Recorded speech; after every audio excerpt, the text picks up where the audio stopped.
and having come down over 8 months, that's a critical piece to see a turn in the economy. And today we're making good on our promise to actually reduce the numbers in the temporary foreign worker program and to make sure that the program applies across the country.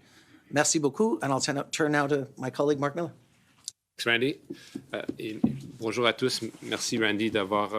A year ago, we announced 3 big measures when it comes to international students. Hello, everyone. Welcome back to Immigrate with Vanshika. Today, we have some breaking news that's shaking up the international student landscape in Canada. The Trudeau government has announced a significant cut in the number of study permits for international students starting in 2025. Let's dive into what this means for future students and the Canadian immigration system. On September 26, 2024, it was announced that the cap on international student study permits will be reduced by 10%. This means the target for 2025 will now be 437,000 permits, down from the previous target of 485,000. This marks a considerable reduction, especially given that over 1.2 million international students were recorded in Canada just last year. So, why is the government making these cuts?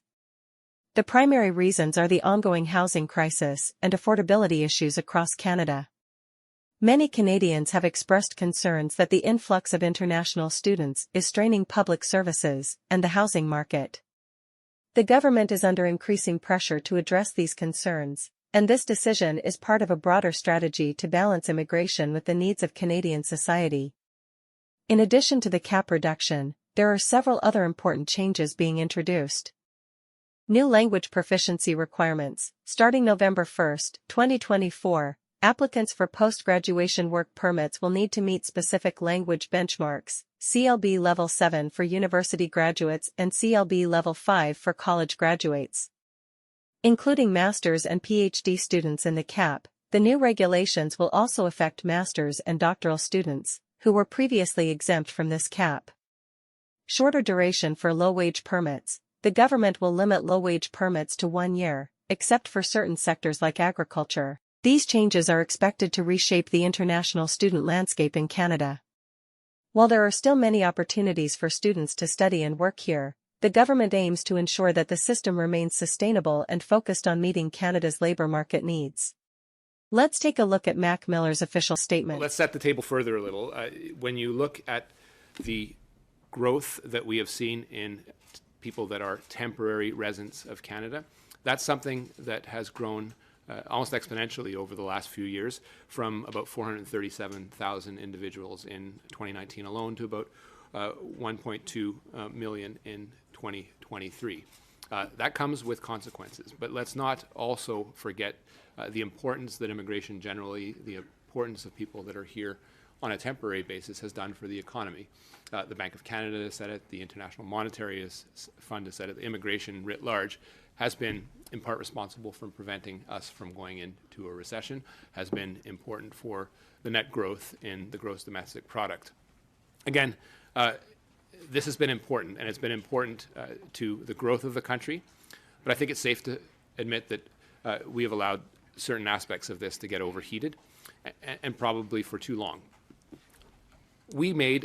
I made in March an announcement, an important one, to reduce the number of people that are here temporarily from 7% to 5% over the next 3 years. The Bank of Canada rightly highlighted that a number of the measures that we have taken, while important, were not sufficient in order to address that number and to give people the satisfaction that those numbers were going to come down in that period.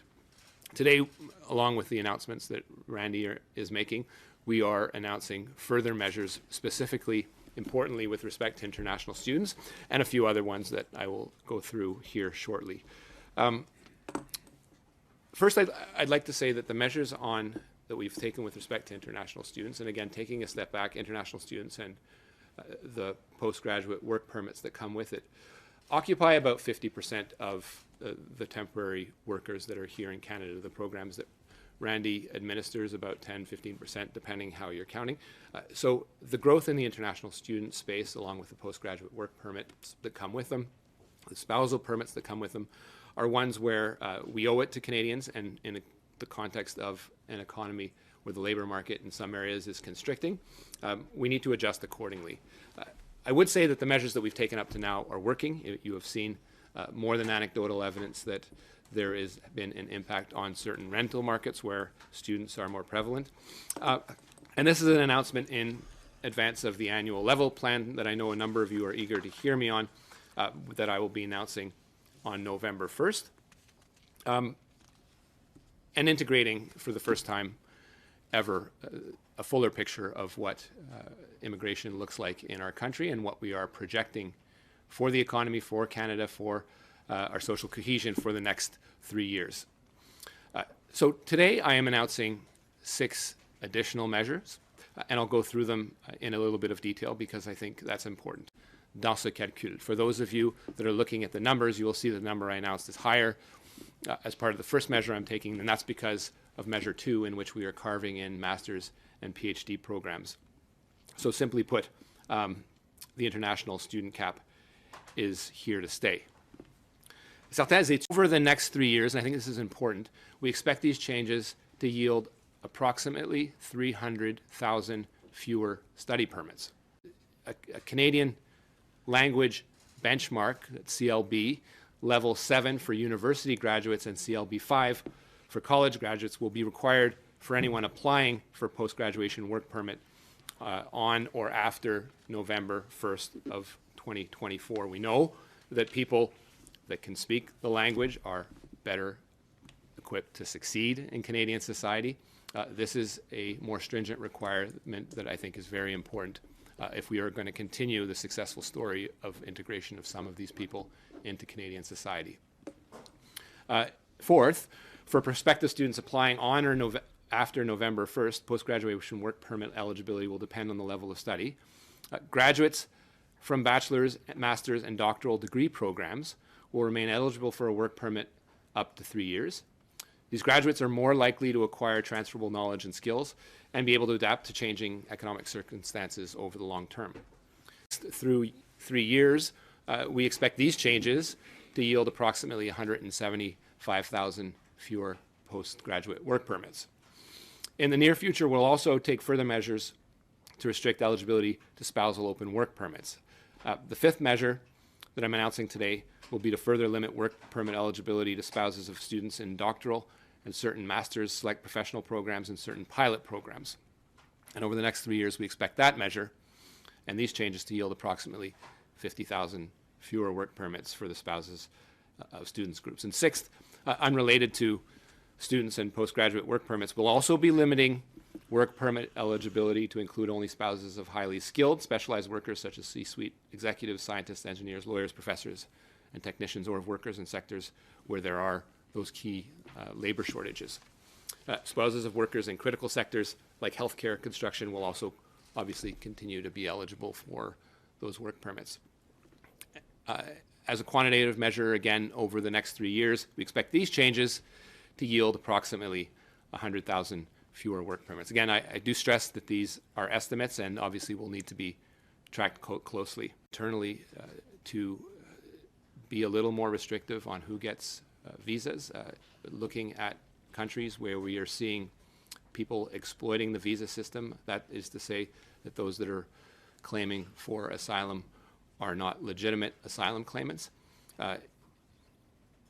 is a challenge to the system, particularly given the volume of people that are looking to come to Canada. Again, as I said in French, it is a privilege to come to Canada. It is not a right.